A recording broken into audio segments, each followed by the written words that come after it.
Pride and Prejudice, Chapter 20. Mr. Collins was not left long to the silent contemplation of his successful love, for Mrs. Bennet, having dawdled about in the vestibule to watch for the end of the conference, no sooner saw Elizabeth open the door and with quick step pass her towards the staircase than she entered the breakfast-room and congratulated both him and herself in warm terms on the happy prospect of their nearer connection. Mr. Collins received and returned these felicitations with equal pleasure, and then proceeded to relate the particulars of their interview, with the result of which he trusted he had every reason to be satisfied, since the refusal which his cousin had steadfastly given him would naturally flow from her bashful modesty and the genuine delicacy of her character. This information, however, startled Mrs. Bennet. She would have been glad to be equally satisfied that her daughter had meant to encourage him by protesting against his proposals, but she dared not believe it, and could not help saying so. "But depend upon it, Mr. Collins," she added, "that Lizzie shall be brought to reason. I will speak to her about it myself directly. She is a very headstrong, foolish girl, and does not know her own interest, but I will make her know it." "Pardon me for interrupting you, madam," cried Mr. Collins, "but if she is really headstrong and foolish, I know not whether she would altogether be a very desirable wife to a man in my situation, who naturally looks for happiness in the marriage state. If, therefore, she actually persists in rejecting my suit, perhaps it were better not to force her into accepting me, because if liable to such defects of temper, she could not contribute much to my felicity." "Sir, you quite misunderstand me," said Mrs. Bennet, alarmed. "Lizzie is only headstrong in such matters as these. In everything else she is as good-natured a girl as ever lived. I will go directly to Mr. Bennet, and we shall very soon settle it with her, I am sure." She would not give him time to reply, but hurrying instantly to her husband, called out as she entered the library, "Oh, Mr. Bennet, you are wanted immediately. We are all in an uproar. You must come and make Lizzie marry Mr. Collins, for she vows she will not have him, and if you do not make haste, he will change his mind and not have her." Mr. Bennet raised his eyes from his book as she entered, and fixed them on her face with a calm unconcern which was not in the least altered by her communication.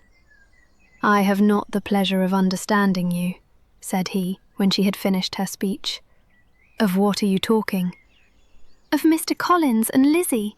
Lizzie declares she will not have Mr. Collins, and Mr. Collins begins to say that he will not have Lizzie." "And what am I to do on the occasion? It seems a hopeless business." "Speak to Lizzie about it yourself. Tell her that you insist upon her marrying him." "Let her be called down. She shall hear my opinion."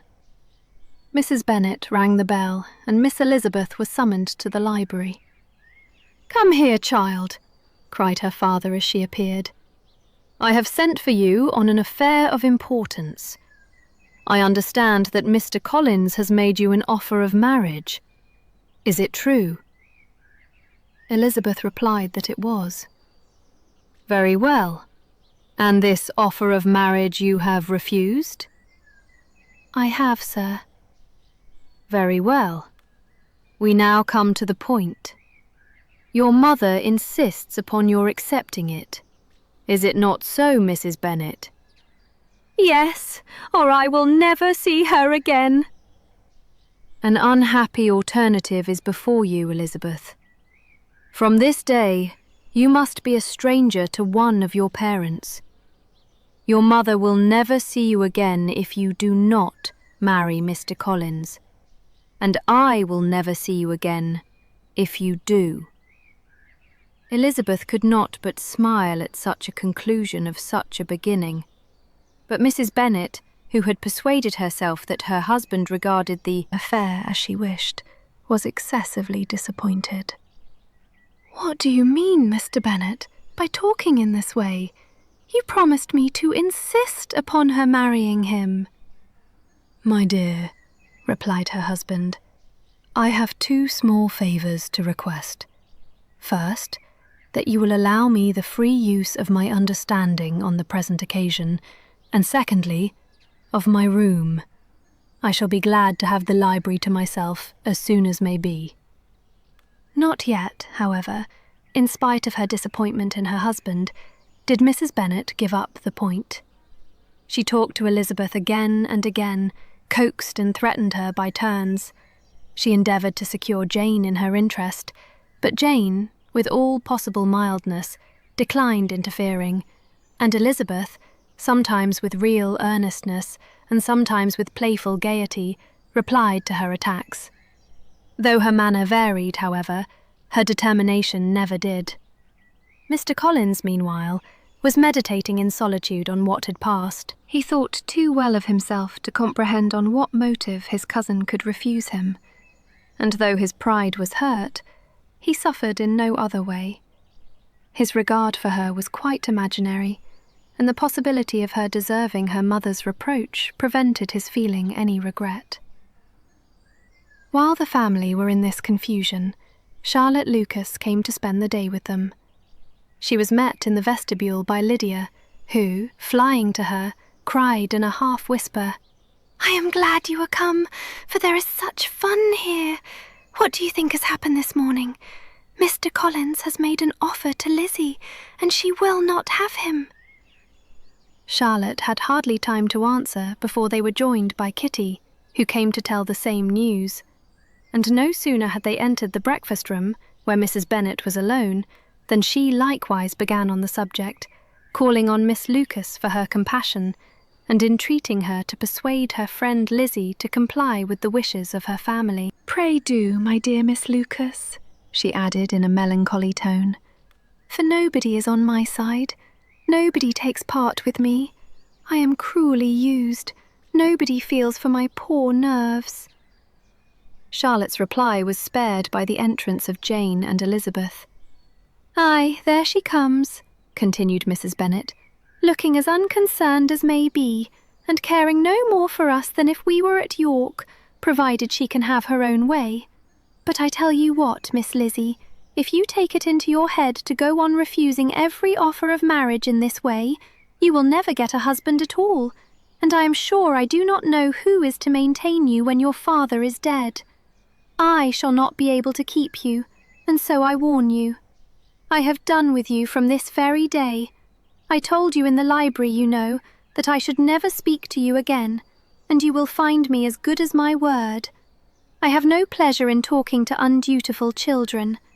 Not that I have much pleasure, indeed, in talking to anybody. People who suffer as I do from nervous complaints can have no great inclination for talking. Nobody can tell what I suffer. But it is always so. Those who do not complain are never pitied." Her daughters listened in silence to this effusion, sensible that any attempt to reason with or soothe her would only increase the irritation. She talked on, therefore, without interruption from any of them, till they were joined by Mr. Collins, who entered with an air more stately than usual, and on perceiving whom, she said to the girls, "Now I do insist upon it that you, all of you, hold your tongues, and let Mr. Collins and me have a little conversation together." Elizabeth passed quietly out of the room, Jane and Kitty followed, but Lydia stood her ground, determined to hear all she could, and Charlotte, detained first by the civility of Mr. Collins, whose inquiries after herself and all her family were very minute, and then by a little curiosity, satisfied herself with walking to the window and pretending not to hear. In a doleful voice, Mrs. Bennet thus began the projected conversation.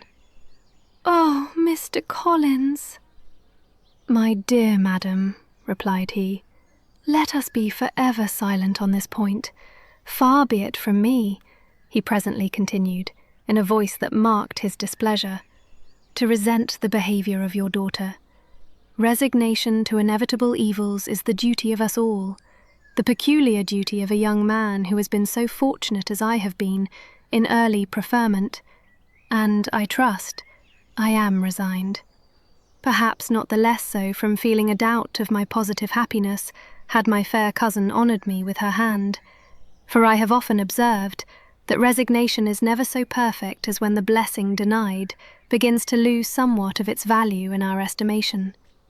You will not, I hope, consider me as showing any disrespect to your family, my dear madam, by thus withdrawing my pretensions to your daughter's favour, without having paid yourself and Mr. Bennet the compliment of requesting you to interpose your authority in my behalf. My conduct may, I fear, be objectionable in having accepted my dismission from your daughter's lips instead of your own, but we are all liable to error. I have certainly meant well through the whole affair. My object has been to secure an amiable companion for myself, with due consideration for the advantage of all your family, and if my manner has been at all reprehensible, I here beg leave to apologise. Hi, Kate here. What was your favourite part from this chapter? Leave us a comment below. If you liked this video, feel free to like and subscribe to my channel.